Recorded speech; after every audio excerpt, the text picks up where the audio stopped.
What is going on, YouTube? Hope all is well. We are live here. This is On Tap. What we do, we talk about sports, everything and anything from NBA, UFC, NHL, um, you know, you name it, we talk about it. Videos, news that I did not get to uh, discuss earlier in the week. This is where a lot of that majority of that news could be found on tap. And I invite you to hit the like button, hit the notification bell, the subscribe button. Um, and let you know if you appreciate what I'm doing, if you like what I'm doing here. It will keep you in the loop as to when my next videos are coming out. I also do discuss a lot of wrestling on this channel, and I also have a wrestling video cast or podcast, whatever you want to call it, called Clean Pin, that I also do, and I do wrestling videos here as well, old school videos. So that means a lot. It's called Clean Pin. It means a lot. If you hit the notification bell, it keeps you in tune with all the comings and goings here that I do on this channel. And news coming out. I guess where to really start would be LeBron James. LeBron James, another milestone that LeBron James has hit. LeBron becomes the third player in NBA history to eclipse 35,000 career points. And LeBron James joins Kareem Abdul-Jabbar, Karl Malone as the only players with 35,000 points. Listen, some might say the greatest ever. One of the greatest of all time, some might say. Others are going to tell you no, right? So LeBron is a button. Is he the GOAT? Is he not the GOAT? That's something that will always be a constant discussion, a guaranteed constant discussion about. But what I'll leave you, what I'll tell you is that and by the way, he did tweet, "Happy birthday to the person I idolized and want to be just like as a kid, playing the game of basketball. Michael Jordan, the GOAT."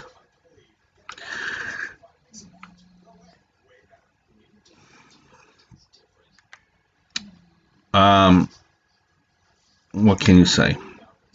He is definitely a Hall of Famer. That's no kidding. An analyst during one of his high school games once said, quote, "Be patient. This man could be great. This man would be great." He indeed would become great. Foreshadowing in the very least, and I hope you guys can hear this. Wow. Yeah, I mean, listen.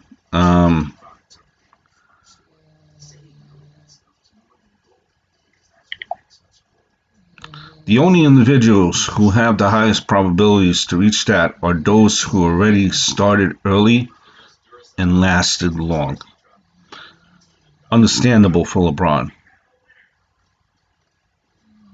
Year 18, at year 18 at age 36, and he's still going strong. And he's not done yet.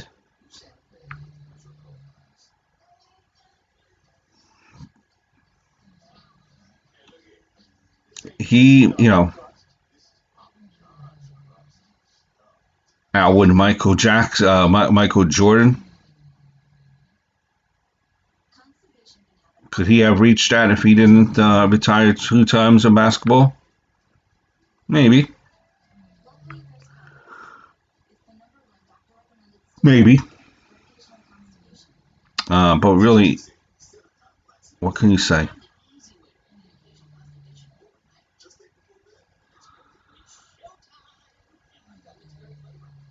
He has, an impressive career.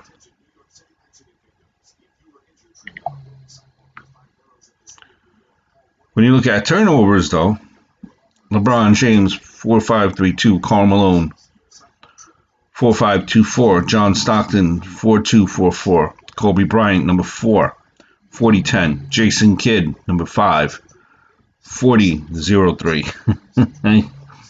In stats, turnovers. I kid. I kid.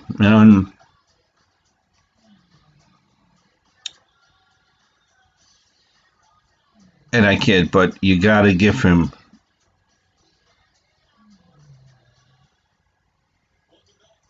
respect.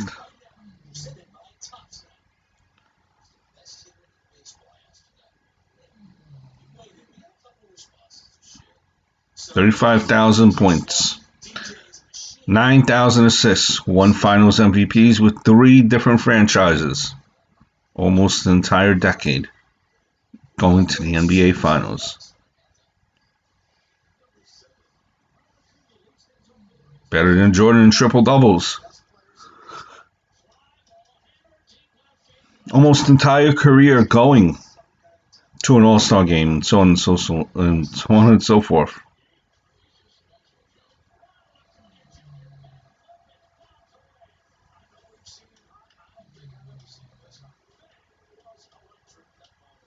The GOAT, LeBron James. Or is he? Congratulations, LeBron James. 35,000 career points.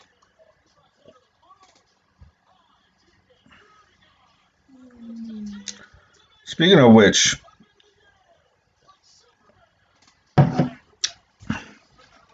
I was a big fan of basketball. And I'm not saying I'm not a fan of basketball now, but I was really a fan of basketball during the '90s. I remember during the '90s when you had it was an entire, obviously, an entire um, different league back then. And that's when the Knicks and guys like Anthony Mason, Charles Oakley um, ruled, in a sense, were on top. Um, but in early '90s, um, right after Shaq came out, I believe Shaq came out in '92, drafted in '92. In '93, you had Anthony Penny Hardaway. Man, Penny Hardaway was drafted by the Magic. I'm sure you guys remember this. I've seen a documentary, just actually seen it today as I was, shoveling the snow and was listening to it. I forget who did the documentary. I want to say it was um, the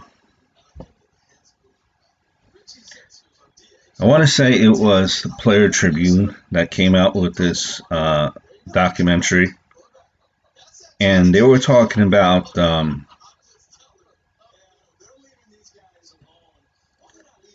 Penny Hardaway. Um, Man, what a career early on! What a career this guy had. Him and Shaq, a dominant force. They went to the finals against against the Rockets, if I remember correctly. And I think maybe the Magic kind of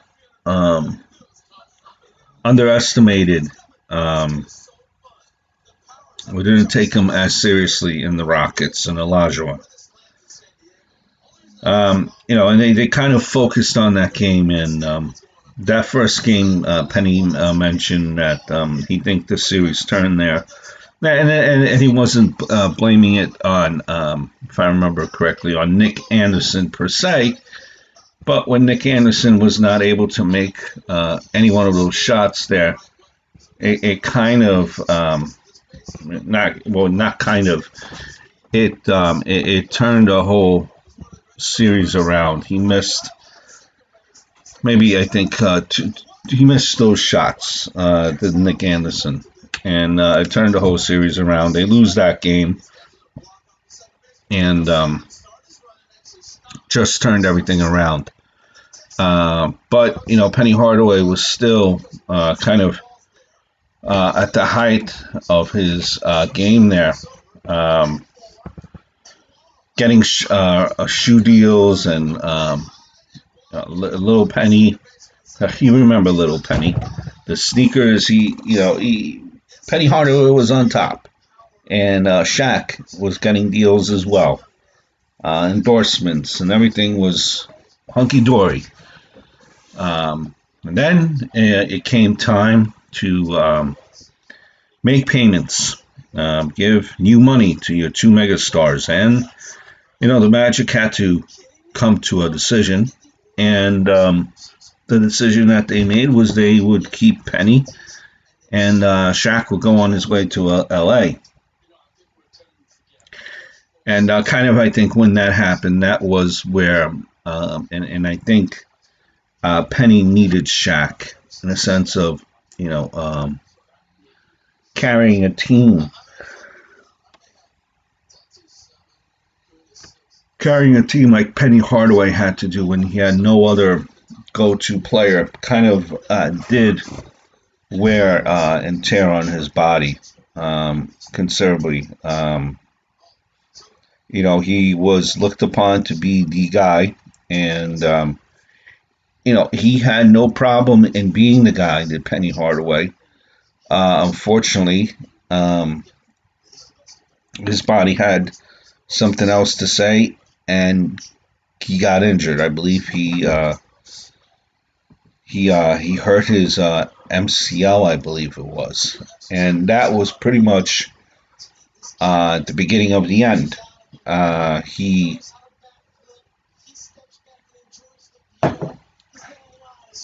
left the Magic. He recovered, and when it was time to be to work out a deal, Magic was not willing to give Max money. Phoenix Suns did give the Max money, and he got injured again. He was just never the same, and in a blink of an eye, just like that, his career was over in a short relative time, and he was, making the All-Star teams, making the U.S. basketball team, and just like that, his whole game changed after that MCL injury, and just never the same. And I was just, and he kind of found his calling after basketball by being a coach back in his hometown. So that was a good story to hear how he's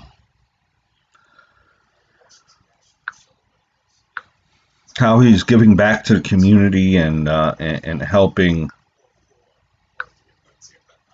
helping kids from his community. Hopefully, trying to reach their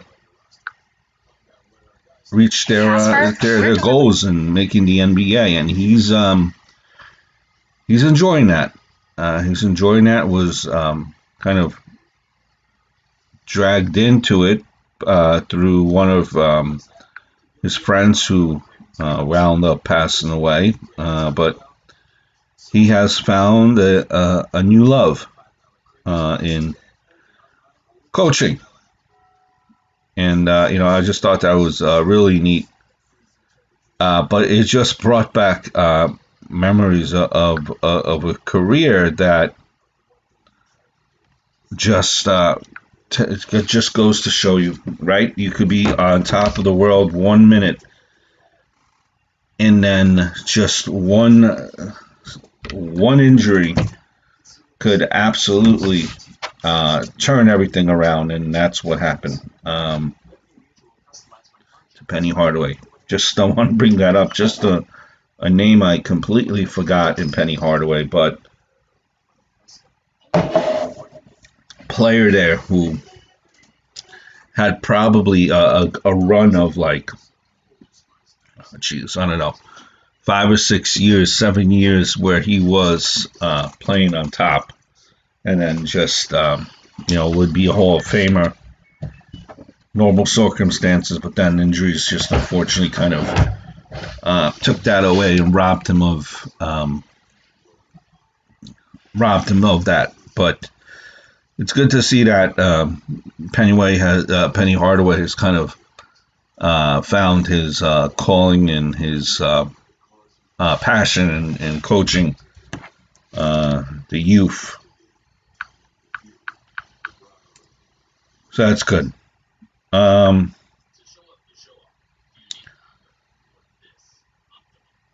Lakers, they lose Anthony Davis for a while here. That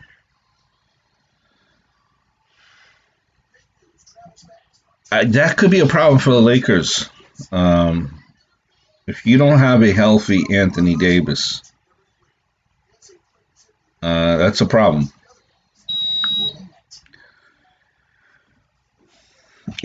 I could say that, that AD, and this is what Richard Jefferson is saying, that, if he's not going to be able to stay healthy, and this is a significant injury, he's out for a little bit here. I could say that AD was the catalyst of the team. But, put in mind that the catalysts are not usually sometimes the main components of the team. Remember that the chemistry, I think, of the Lakers are not only limited to AD and LeBron James. If you check the stats on the Lakers, it seems like all of them on that team could contribute if given the opportunity in any combination.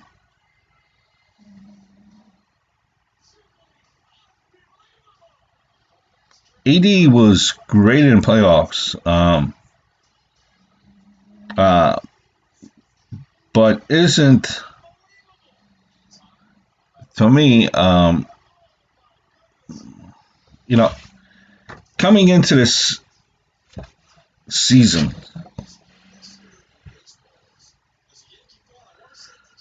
who was great in the playoffs, remember that, last year. Now, people think that he wasn't healthy or focused this year, for anyone that does believe that. But I think he was just in his feelings. Maybe it seems like LeBron got all of the credit for the championship, which, he gladly took as usual. LeBron had a great finals, but it was AD that got them there. LeBron had a mediocre playoffs, if not subpar. I remember games of like 8, 12, 10, 12 points from LG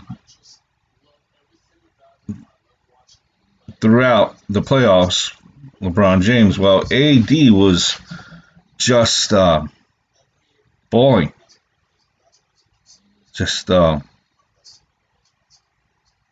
falling.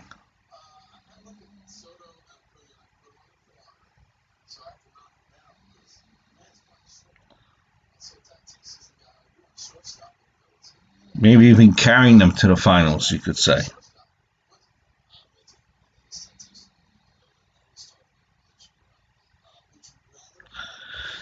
Now, with that being said, I think Anthony Davis is just feeling the way so many of LeBron's other teammates have felt. When he comes back, it could be more of the same. Majority of players have never seen the promised land without LeBron James. AD needs to put his feelings in his pocket for now and just accept it. He will have his shot at the Reigns in 2 to 3 years for LeBron James.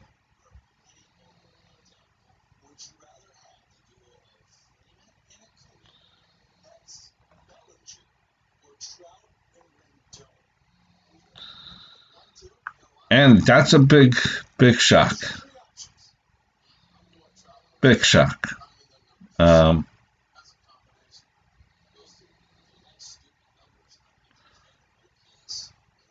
who becomes the new favorites now with Anthony Davis going down for a little bit? Is it teams like the Clippers and the Nets? Once again, where are the Jazz, who have been very underrated this year? And remember that the Jazz, they are the best team in the league. So,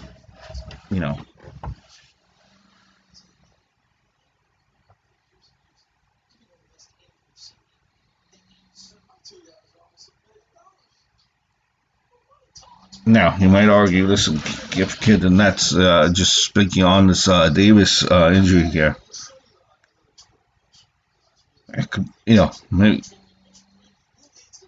the Lakers are ready, though. For what it's worth, winning with Davis is not close to 100%. We'll remember that.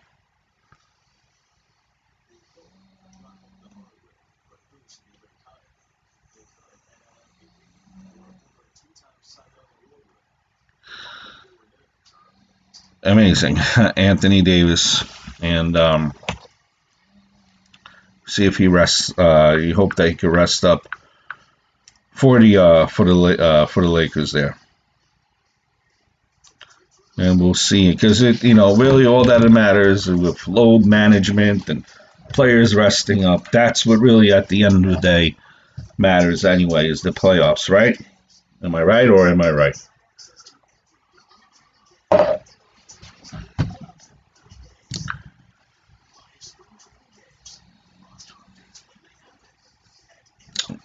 Did want to kind of get into a little bit of baseball news as well. In the meantime here, as we take a little pause here to get our little drinks ready, please hit the like button, hit the subscribe button. It means a lot.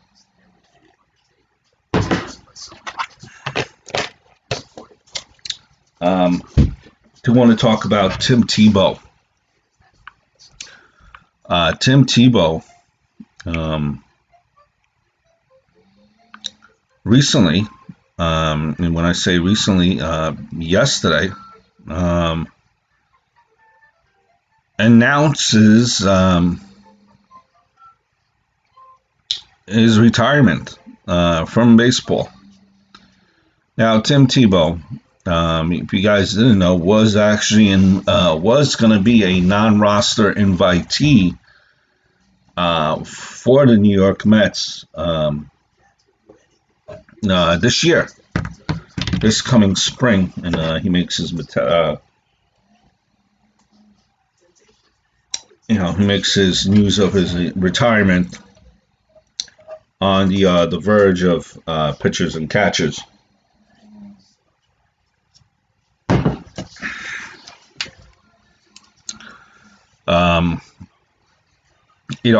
Tim Tebow, say what you want to say about Tim Tebow.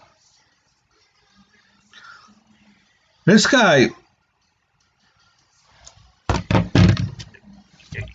if you look at him just at the pure, whether you're a Tim Tebow fan or not, just at the pure fact that this guy, made it to the NFL, which he wanted. It didn't work out, but he made it to the NFL. He then made it to baseball. To baseball, he made it. Now, Double A, Triple A, that's kind of where he been. Never made it to the major leagues, but that's all right. Still made it farther than most ever do make it. And he says, it's been a pleasure, and this is what the Mets have said. It's been a pleasure to have Tim in our organization, as he been a consummate professional during his 4 years with the Mets, team president Sandy Alderson said. By reaching AAA level in 2019, he far exceeded expectations when he first entered the system in 2016. Now, should he? No, I don't know. I am not for conspiracy theories, but a lot of the scuttlebutt here when Tim Tebow was signed by the New York Mets, and this is the regime of the Wilpons owning the team, who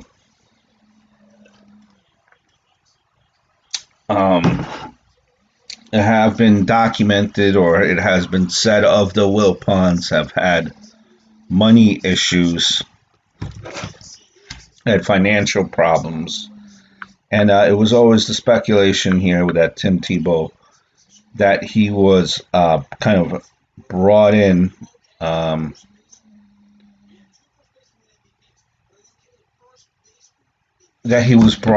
to kind of just get a pop in merchandise, and people would be buying his merchandise.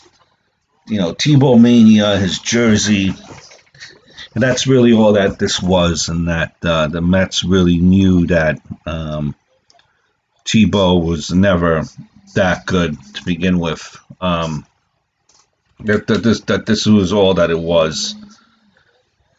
I mean, I don't know, and that it basically cost someone the spot who was a lifer trying to make the team. I mean, listen,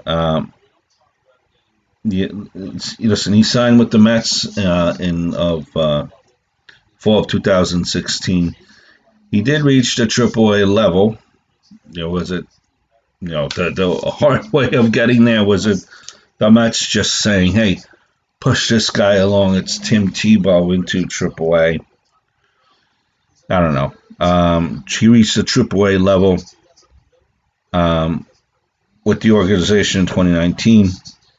Struggled, did Tebow, and I'll give you his stats line here too: 163, 240, 255 line here with 4 home runs in 264 plate appearances.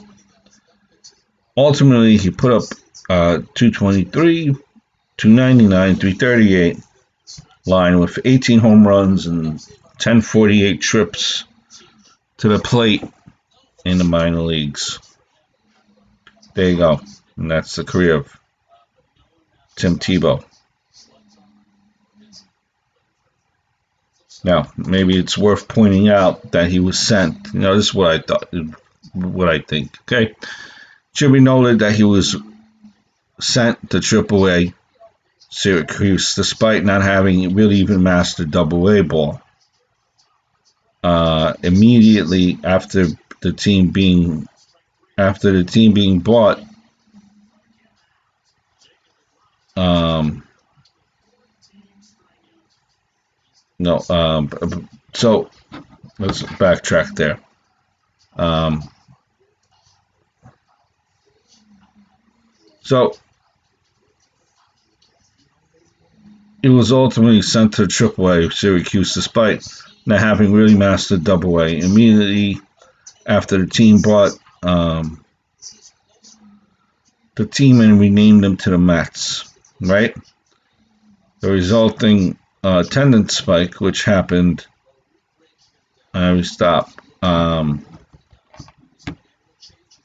for him, including the St. Lucie Mets, having the highest attendance of all time, made for some great PR about how the Mets organization had saved Syracuse baseball.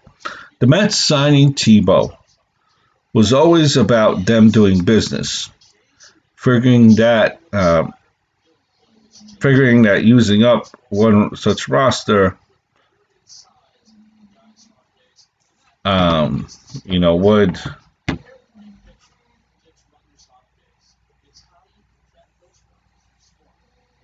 will be fine if it helps sell tickets. And what it did is it helped sell tickets, and it raised the value of their own properties.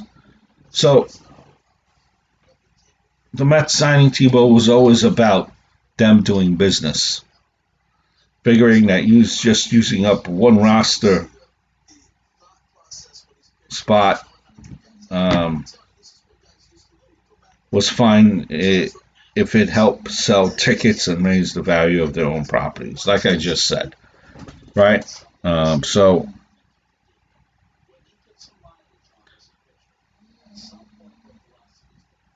a career in just something that you kind of thought in the back of your mind that Tim Tebow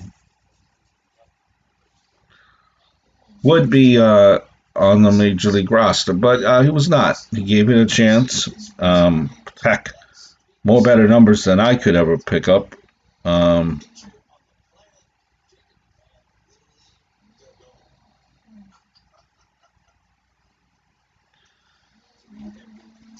lot of news to get into still. That was on the news on Tim Tebow, who does retire. Wherever he decides to go, I can tell you that I think just from what we hear, from stories that we hear about Tim Tebow, that this dude was just an inspiration to everyone in the locker room. So in that sense, it was a morale booster, I'm sure. So just for that reason in itself, you might say that the Tim Tebow experiment was worth everything, just to, the very least, have a booster of morale. So Tim Tebow does retire. The Padres, they're going to extend Fernando Tatis Jr. as well. And we'll get into that with Tatis.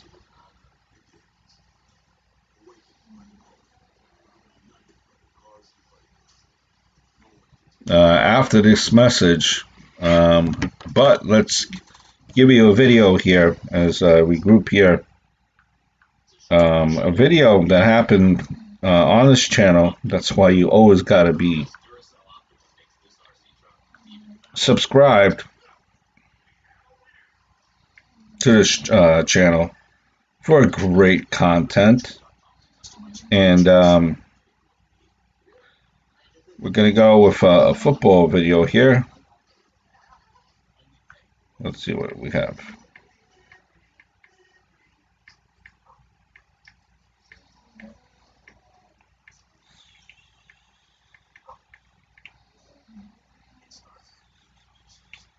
Let's see.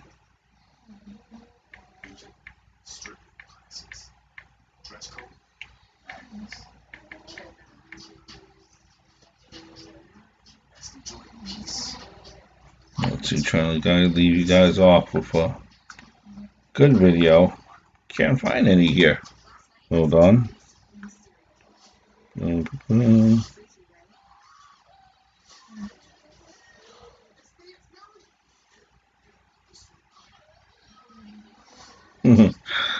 Let's see. Nice NFL video here.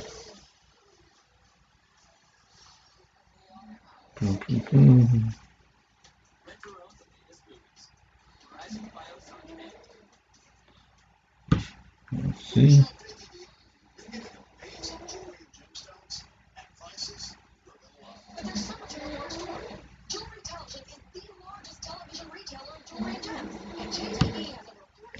Let's give you what I thought was a fair assessment of the Chicago Bulls 2020 season preview. Hold on here, guys. And we'll be right back.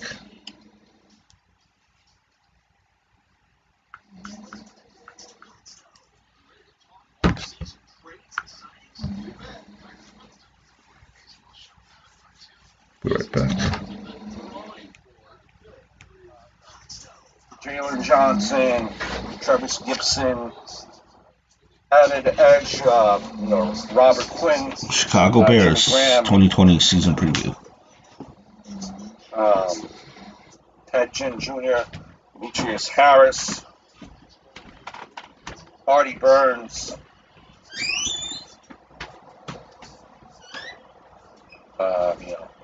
Trevor Davis, Nick Foles. You got him for compensatory pick in 2020. You drafted, Jalen Johnson, Travis Gibson, Simmons, offensive line too.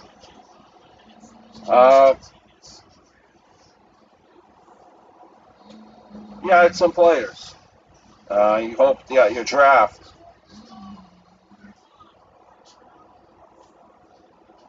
works out well, and you have reasons for optimism. Listen, the quarterback situation couldn't possibly be worse than what it was in 2019, could it? They ranked 25th in yards per game, 24th in quarterback rating, and 25th in passing touchdowns. Nowhere to go but up for that passing offense in 2020, right? Honestly, Trubinsky was one of the worst quarterbacks in the NFL last year, if not the worst. Inconsistent, plagued him all year, never really got on track.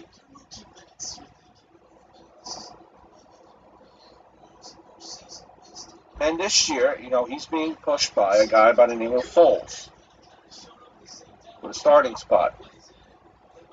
On the bench right now, and we'll know he's ready to start at a moment's notice.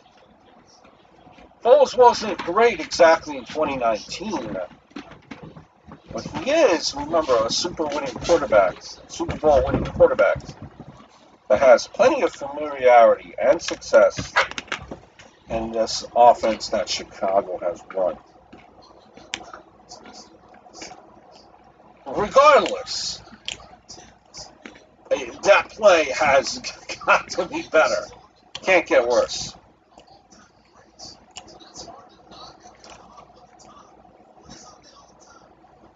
The defense on championship defense, at least on paper. You had Eddie Goldman, he opted out. Few starters on that side of the ball. It's top-end talent on defense. Can you be as dominant as they were in 2018? Maybe not with that pass rush. Certainly, maybe not. But with the pass rush, certainly possible. You added Quinn, Nichols, Akeem Hicks. You helped the healthy up front there. The majority of the questions are in the secondary. So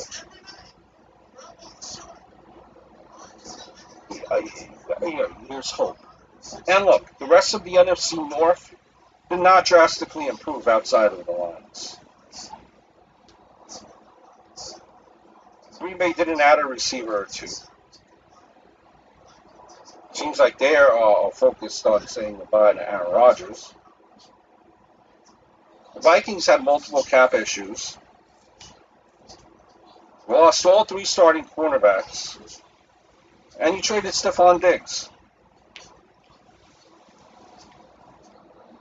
Matt Patricia, a coach for the Lions.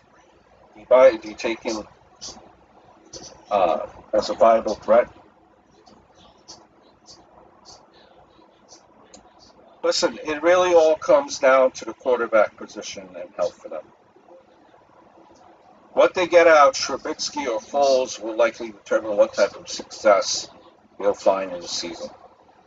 Championship caliber defense, but if the offense is anywhere near it was last year, they're going to have a hard time finishing over 500.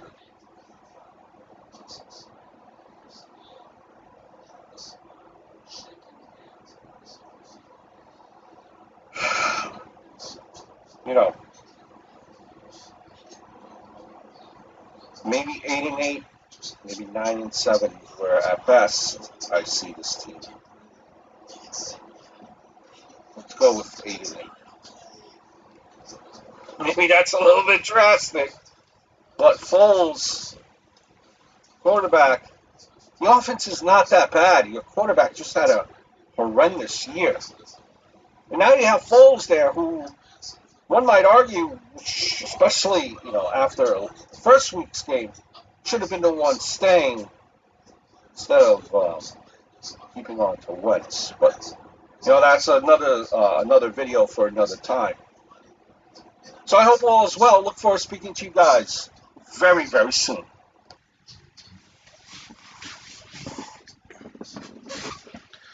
All right, guys. And how did that work out?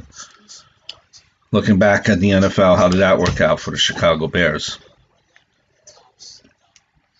I can tell you one thing, though. And look for a Carson Wentz video that I recorded earlier. You guys know that I am a Carson Wentz fan. And I think he was definitely wronged by what happened in Philly. Listen, I'm not defending him. His play was atrocious last year, and I think everyone is equally to blame. What happened last year, and it's amazing that team right now in the Philadelphia Eagles, they almost feel like they're the Washington football team now, just in complete shambles.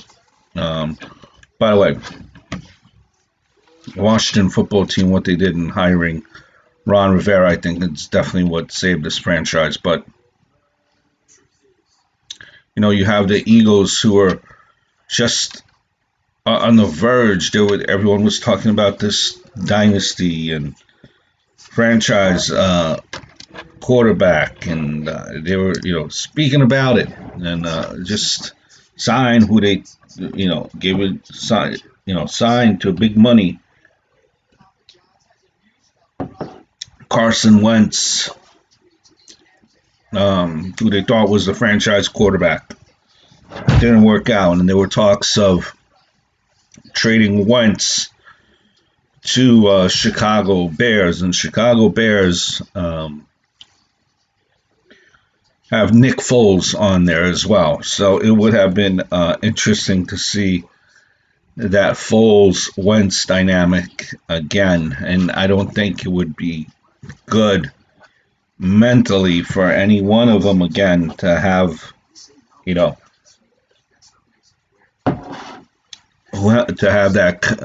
that combination again. Not saying that Foles and Wentz hate each other. I just don't think it will be a good look mentally to have them on the same team. Just my 2 cents. Anyway, but, I was just speaking on Chicago Bears. And but just going back to baseball, the Padres extended Fernando Tatis. Padres agreed to a historical 14-year deal with Fernando Tatis.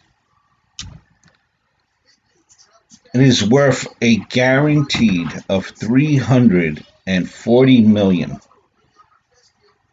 The deal provides Tatis with full no trade rights. There's a $10 million signing bonus on there as well.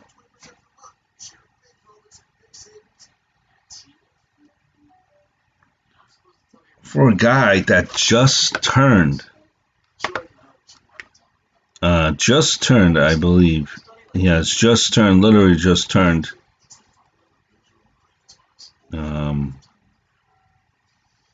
Let's see here.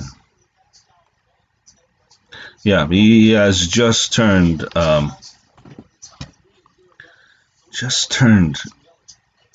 young dude. I believe he's just turned, what is it, just 22? 22. And he's only 22, and although this is because he's 22, and this is a big deal, it will take him only until the age of 35.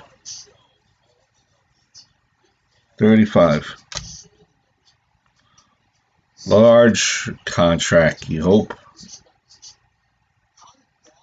You hope for the best that it works out for the Padres and Tatis. See, this is what I don't understand.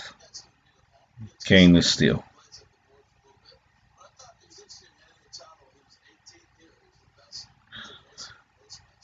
Now, as far as look, Tatis, he has 629 plate appearances. 629.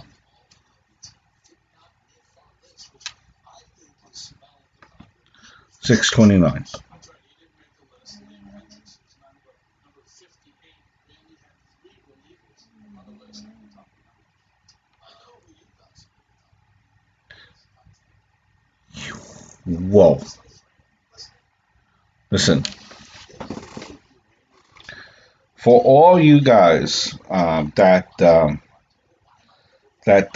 say that your team does not have money, every owner, every team, 98% of them, they have money. It's just how much do they want to spend of said money. Because look at his damn contract that Fernando Tatis got.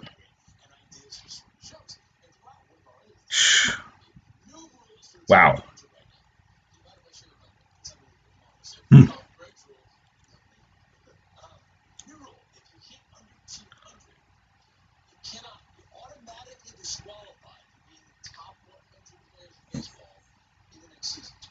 He has 629 plate appearances through 143 games over 2 years.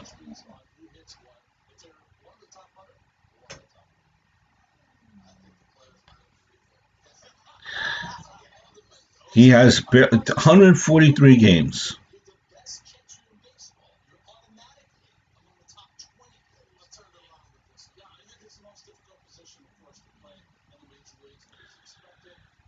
I would have.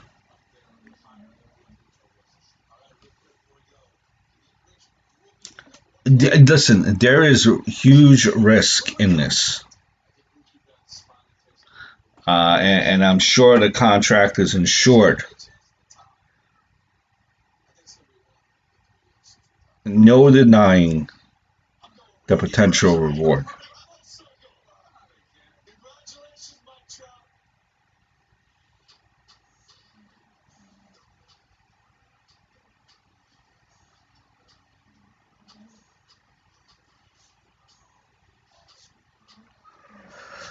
I would have waited till you had a larger sample size.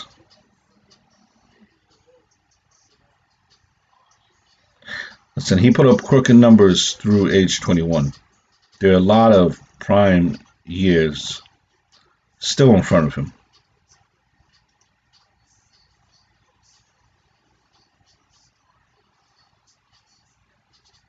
Amazing.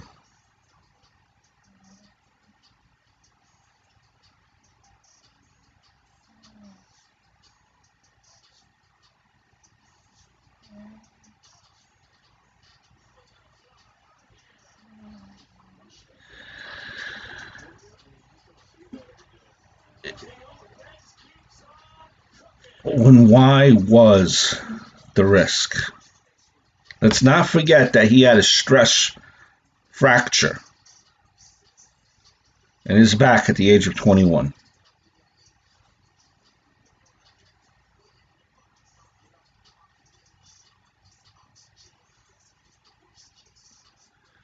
But that's,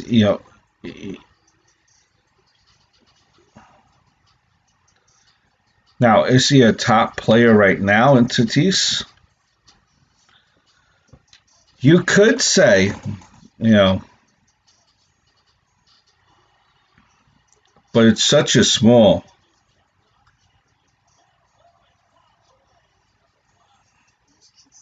sample size. But this is a huge contract for Tatis. Huge.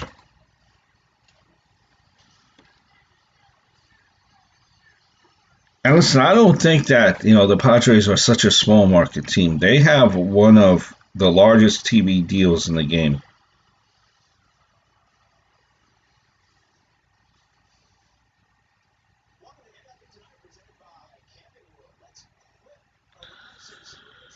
Now, wanted to get into as well, by the way, give you some further thoughts on Tatis.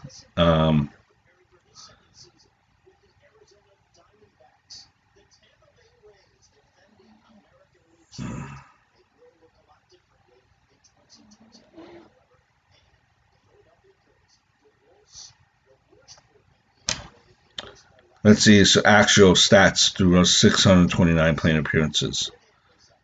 301, 137, 582.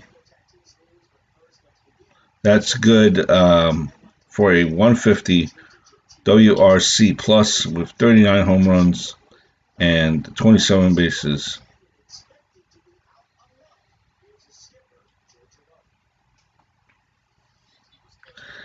Padres manager AJ Peller had already given fans of the organization ample reason to be excited. So now, it's an explosive left side of an infield.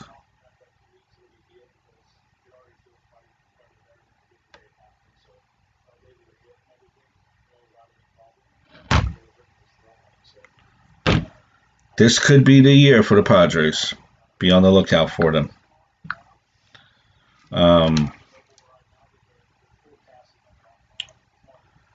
Talk Cody Allen. Cody Allen did retire. I'm sure you guys did see that. Did read it about his retirement.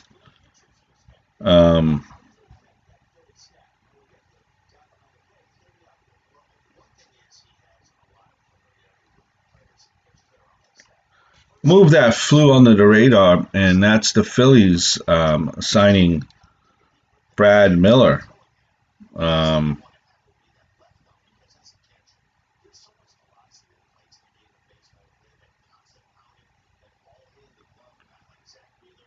Um, and Brad Miller right now.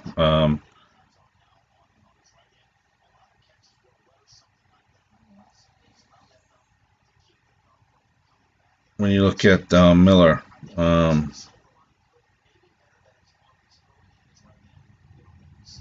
there is still a lot of comings and goings. As far as free agency goes, it's still being in the works, and players are still signing.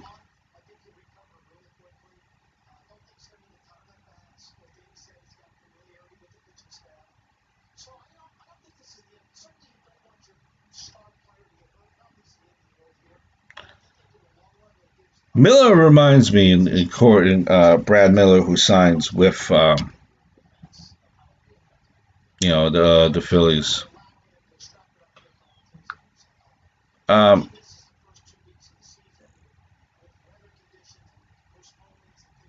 he, reasonable deal, and the Phillies just trying to stay under the $210 million luxury tax. So he gets a reasonable deal with Brad Miller.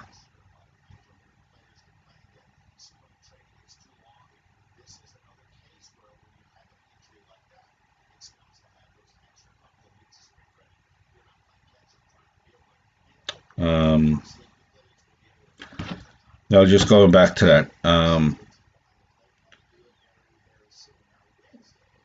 it's about a $3 million deal here from Miller. He, what's his position? He's not the defender that, but he's become a good hitter.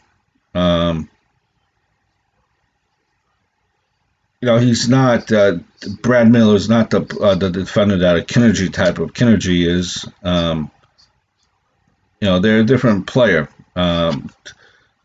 Miller offensively did 232, 357, 451, and over the past 3 years combined at 247, 329, 468 with 27 home runs, 27 doubles, four triples.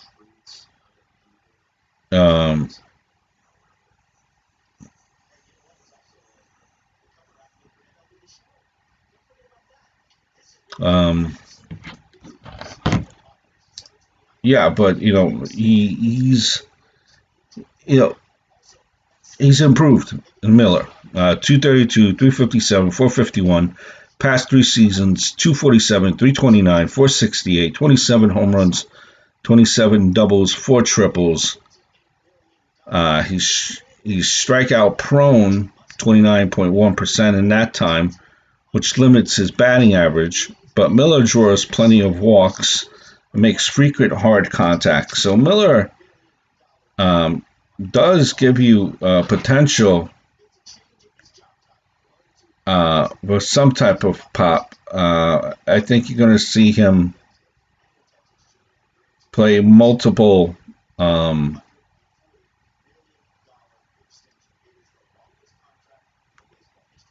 playing some multiple positions. I'll leave you with this, as far as my initial thoughts on him. He's at, I think, a 124 WRC plus the last 2 seasons. Plays over the field. And not for nothing, I'm kind of surprised too that Wieters hasn't signed anywhere yet. But that's for another. That's for another move.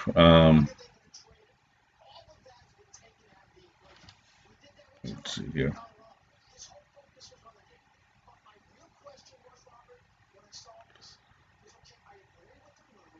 Let's see if there's anything else.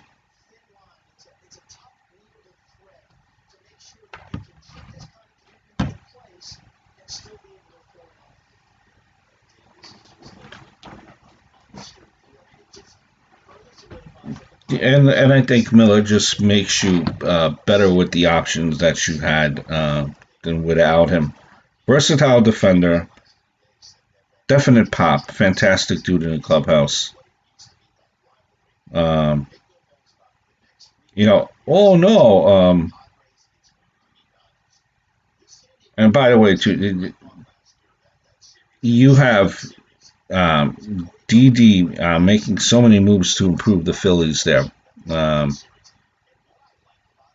that's all you could really look. You could ask for, especially after what a lot of people were saying, Clentax's inexperience. Kittergy Kingery has a lot to prove because some people you still haven't seen much. He needs to have a big year and no excuses, right? But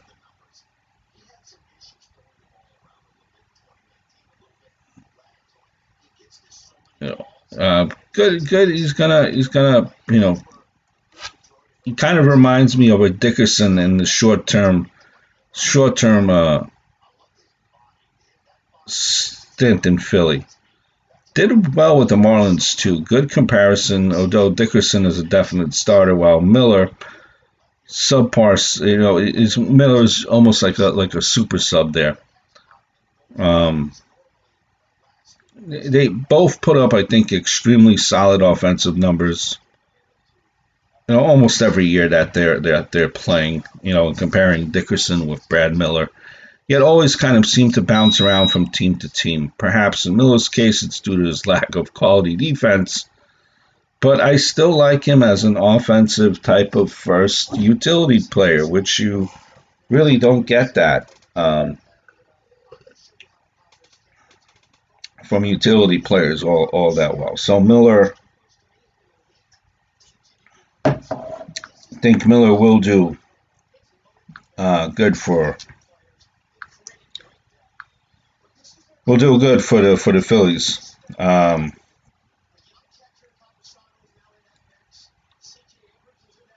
Tigers signed Willie Peralta to a minors deal as well.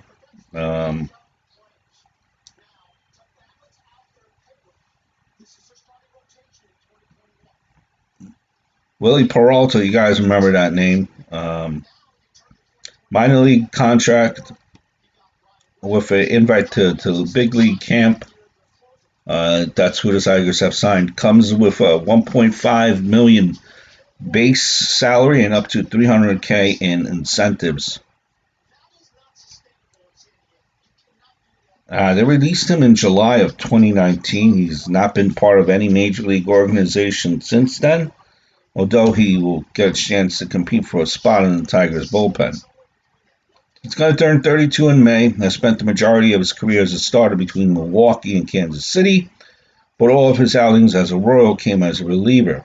From 2012 to 2019, Peralta 120 starts on 779 and a third innings across 211 appearances, pitched to a 4.52 ERA, 4.39 SI ERA, with underwhelming strikeout and walk percentage, 16.9 and 8.8, although he did put up an impressive 50.7% ground ball rate in Willie Peralta.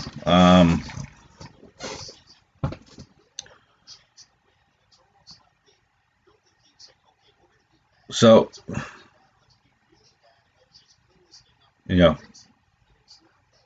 throwback. It's a throwback signing. But reserve your spot for the World Series parade. $68 million payroll with $30 million going to Miggy. Come on, Big Al, spend some money on a young bat who could grow with the young pitching, right?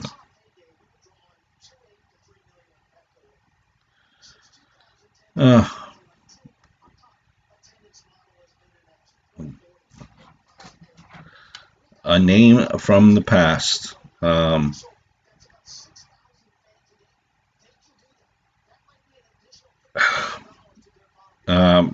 Listen, but a Major League Baseball signing, Major League player brings in another arm to compete and for depth. There's still some real Major League arms out there yet, but not. But there's really no sure. But you're not sure if the Tigers will sign. Some of the. Not sure if the Tigers will sign anyone else. Remember that it takes two to tango, and could be some of the better pitchers on the market are holding out to see if a competitive team has interest.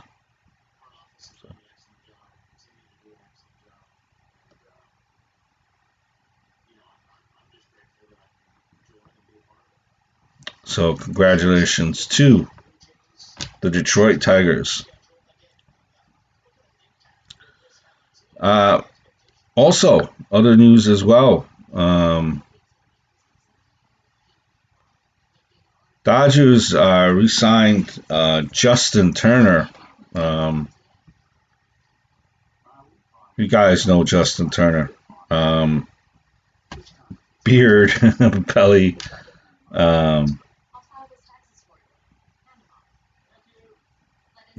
Awesome hair.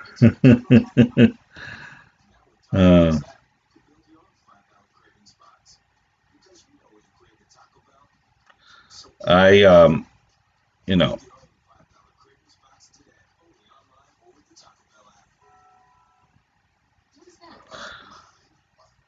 he's a leader, a hard-nosed hitter in Justin Turner.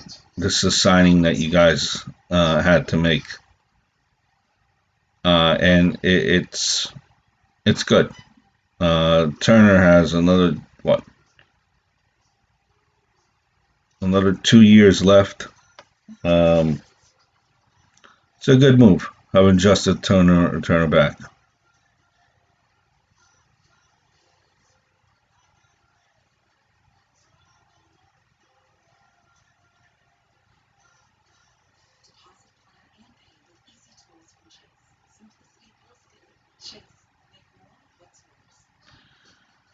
Now,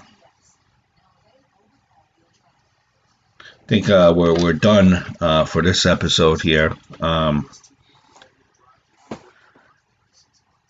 Do hit the like button, hit the subscribe button. It means a lot to me, guys. And we're gonna talk sports here. We're gonna be doing this on a weekly basis. Keep you up with sports, and